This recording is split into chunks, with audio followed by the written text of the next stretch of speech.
Stop it.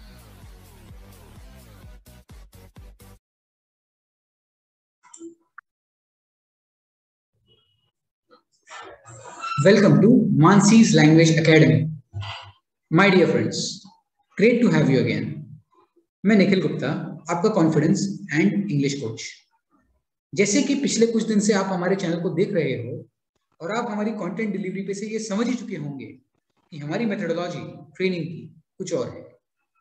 तो आज हमारी मेथड कैसी है, अलग कैसे है और वो रिजल्ट कैसे देती है, उसका मैं आपको एक डेमो दूंगा। तो चलिए बढ़ते हैं डेमो की ओर और जानते हैं कि इंग्लिश इजीली मेथड वर्क करती कैसे है। वैसे दोस्तों, इस मेथड में 147 अलग अलग टेक्निक्स है ट्रेन करने की, जो 3 महीने में अलग अलग तरीके से यूज की जाती है। लेकिन इसमें से 7 टेक्निक्स सबसे ज्यादा पावरफुल है, जिसकी हेल्प से आप सबसे ज्यादा रिजल्ट पाते हो। उन 7 टेक्निक्स में से एक टेक्निक आज मैं आपके साथ डेमो में शेयर करने वाला हूं। अब सॉरी, सभी के सभी तो शेयर नहीं कर सकते क्योंकि ये मुश्किल है, लेकिन एक तो हम कर ही सकते हैं। तो चलिए सभी अपनी बुक और पेन लेकर बैठ जाइए ताकि मैं आपके साथ ये इंटरेस्टिंग डेमो शेयर कर सकूं। पहले तो आप ये जान लीजिए कि इंग्लिश लैंग्वेज में ट्रेनिंग लेने के लिए एक ही कोर्स सबके लिए नहीं होता है। कई इंस्टीट्यूट्स में प्रॉब्लम यह है कि सभी को एक ही लेवल का कोर्स दिया जाता है, चाहे बेचारे स्टूडेंट का खुद का लेवल कुछ भी हो। अलग अलग लेवल के कोर्सेज होते हैं, अलग अलग प्रॉब्लम्स और जरूरतों के लिए। अब ये 2 चीजों को ध्यान देके समझिए, क्योंकि अगर ये 2 चीजें समझ में आ गई तो सिर्फ स्पोकन इंग्लिश नहीं, तो कोई भी एजुकेशन कैसा होना चाहिए ये आपको समझ में आ जाएगा। प्रॉब्लम्स और जरूरत। एजुकेशन ऐसा होना चाहिए जो या तो आपकी कोई प्रॉब्लम सॉल्व करे या नीड पूरी करे, जरूरत पूरी करे। कैसे? फॉर एग्जाम्पल, अगर एक स्टूडेंट की प्रॉब्लम है कि उसे छोटे या बड़े वर्ड्स रीड करते या स्पेलिंग्स बनाते नहीं आती या बेसिक या एडवांस लेवल की इंग्लिश अंडरस्टैंड नहीं होती, तो उसके लिए लेवल 1 बेसिक होता है जिसमें ये प्रॉब्लम सॉल्व की जाती है, प्रॉब्लम्स सॉल्व की जाती है। Got it? आगे जानिए, ये लेवल के स्टूडेंट्स को और क्या प्रॉब्लम्स आती है। इन्हें इंग्लिश सब्जेक्ट की पढ़ाई या कोई भी सब्जेक्ट जो इंग्लिश लैंग्वेज में है उसकी पढ़ाई डिफिकल्ट जाती है, जिस वजह से इन्हें एग्जाम्स में मार्क्स कम मिलते हैं और कई बार फेल भी हो जाते हैं ये बेचारे। अब ये प्रॉब्लम्स वाले स्टूडेंट्स की संख्या कम नहीं है। फिर लेवल 2 इंटरमीडिएट के स्टूडेंट्स होते हैं जिनकी अलग प्रॉब्लम्स होती हैं। क्या प्रॉब्लम्स होती है? आपने कई स्टूडेंट्स को कहते सुना होगा कि सर मुझे इंग्लिश समझ में तो आती है पर बोलते नहीं आती, या फिर इंग्लिश आती है पर फ्लुएंटली या कॉन्फिडेंटली नहीं आती, या डर लगता है। वो होते हैं लेवल 2 इंटरमीडिएट वाले। इनकी प्रॉब्लम्स सिर्फ फियर या फ्लुएंसी ना होने तक ही लिमिटेड नहीं है। इन्हें कैंपस या जॉब इंटरव्यूज, कॉलेज में प्रोजेक्ट का प्रेजेंटेशन देते वक्त या जॉब में प्रमोशन या सैलरी इंक्रीमेंट के वक्त इस टाइम पे भी परेशानी होती है। बहुत टाइम पे इनके सामने कोई ठीक ठाक इंग्लिश बोलने वाला भी आ जाए तो हमको हीन भावना का सामना भी करना पड़ता है। अब इसका क्या सोल्यूशन है? तुम्हें लेके अगर एवरीडे सेंटेंसेस से शुरू करके step by step conversational English से होते हुए पब्लिक स्पीकिंग तक सिखाया जाए तो बात बन जाएगी। मतलब पूरा डर जड़ से खत्म हो जाएगा। अगेन, प्रॉब्लम सॉल्व की जाती है। अब ये तो बात हुई प्रॉब्लम्स के बारे में, जो लेवल 1 बेसिक और लेवल 2 इंटरमीडिएट के स्टूडेंट्स को आती है। अब सभी को प्रॉब्लम्स होती है क्या, या किसी को जरूरत भी होती है? होती है। लेवल 3 एडवांस स्टूडेंट्स को इनकी जरूरत होती है कि इन्हें IELTS, GRE, TOEFL जैसी इंटरनेशनल एग्जाम्स देनी होती है, जिनकी प्रिपरेशन के लिए इन्हें जो इनकी ठीक ठाक वाली इंग्लिश होती है उसे बहुत अच्छा करना होता है। कुछ लोग सीनियर जॉब पोजीशंस के लिए भी लेवल 3 से अपग्रेड करते हैं। समझे? तो ये बात हुई रियल नॉलेज की। अब आप ये तीनों में से एक ही किसी लेवल पे होंगे, कोई चौथा लेवल है ही नहीं, क्योंकि कोई चौथी लेवल की प्रॉब्लम है ही नहीं। अब जब आप इंस्टीट्यूट्स में इंक्वायरी करने जाते हो तो वहां क्या प्रॉब्लम्स और क्या जरूरत, वहां सिर्फ एक ही बात होती है, बेटा ये एक कोर्स है, ये कर लो। अब कहीं गलती से अगर 3 लेवल्स है भी तो उनका कहना ये होता है कि वो बेसिक, इंटरमीडिएट, एडवांस 3 महीने में एक ही कोर्स में सिखा देते हैं। पर क्या तुम्हें लगता है ये पॉसिबल है?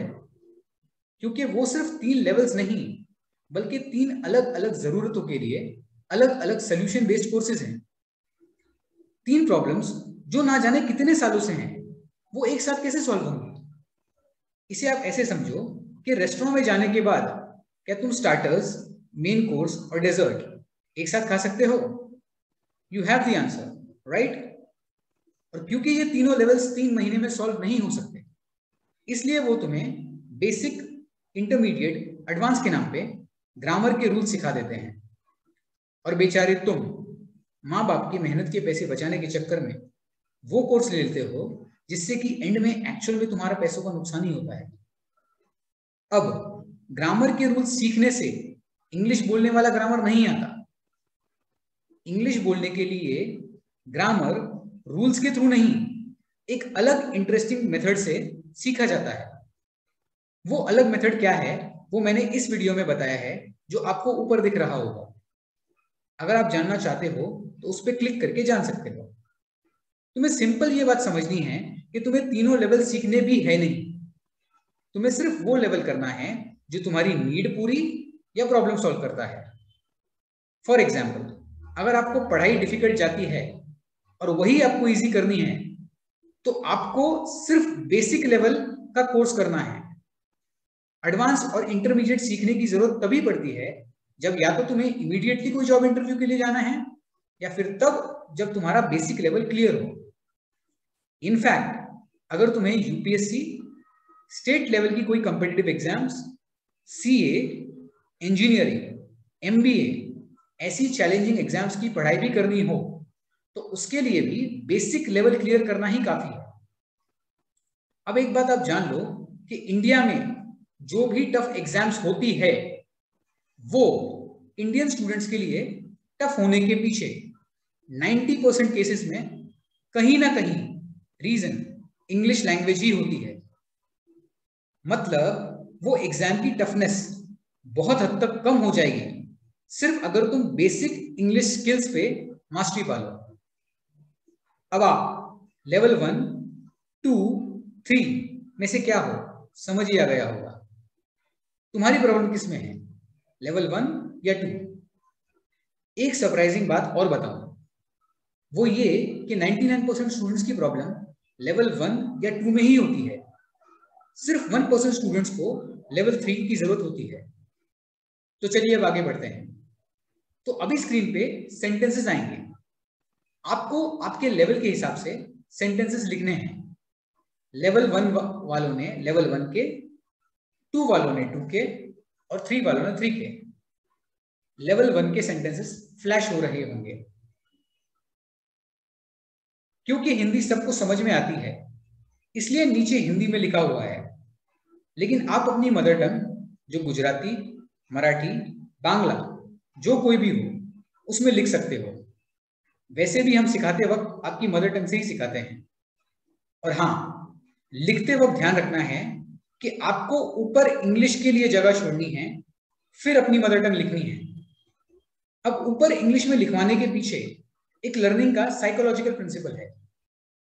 वो इस बात पे बेस्ड है कि आपको आपकी मदर टंग ऑलरेडी अच्छे से आती है, तो पहले इंग्लिश लिख के बाद में मदर टंग लिखी तो इंग्लिश लैंग्वेज आपके माइंड में आपकी मदर टंग के साथ जुड़ जाती है।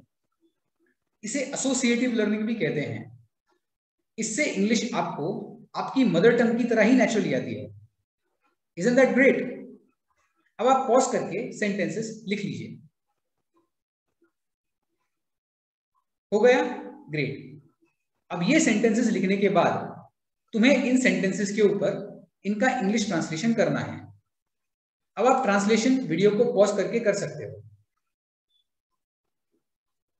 अब लेवल 2 वालों के लिए सेंटेंसेस। अब आप भी पॉज करके ट्रांसलेट करो और लास्ट में लेवल 3 वाले सेम पॉज करके ट्रांसलेशन करो। अब लेवल 1 वाले सेंटेंसेस का ट्रांसलेशन स्क्रीन पे चेक करके अपनी बुक में करेक्शन कीजिए।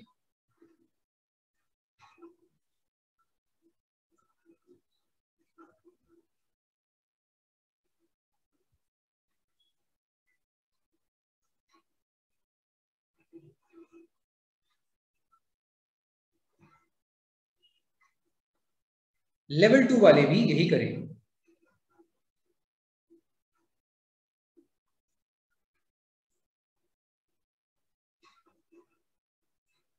And now same for level 3.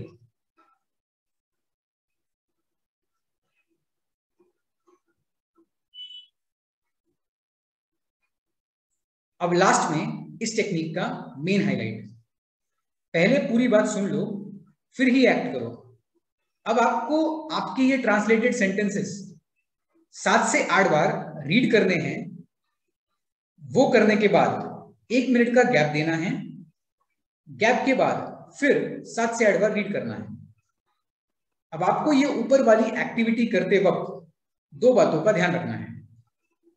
पहले तो आपको रीड करते वक्त पहले इंग्लिश वाला ट्रांसलेशन रीड करना है, फिर ही तुम्हारी मदर टंग वाला।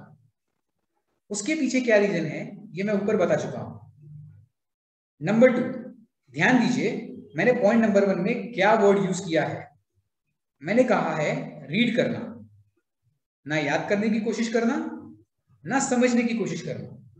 इनफैक्ट कोशिश ही नहीं करना, क्योंकि इस मेथड का नाम इंग्लिश इजीली है। ये कोशिश करने से रिजल्ट नहीं देती, सिर्फ पढ़ना है। अब आप पहले कहे जाने के मुताबिक आपके लेवल के सेंटेंसेस पहले 7 से 8 बार सिर्फ पढ़िए, फिर 1 मिनट का गैप देके फिर 7 से 8 बार पढ़िए।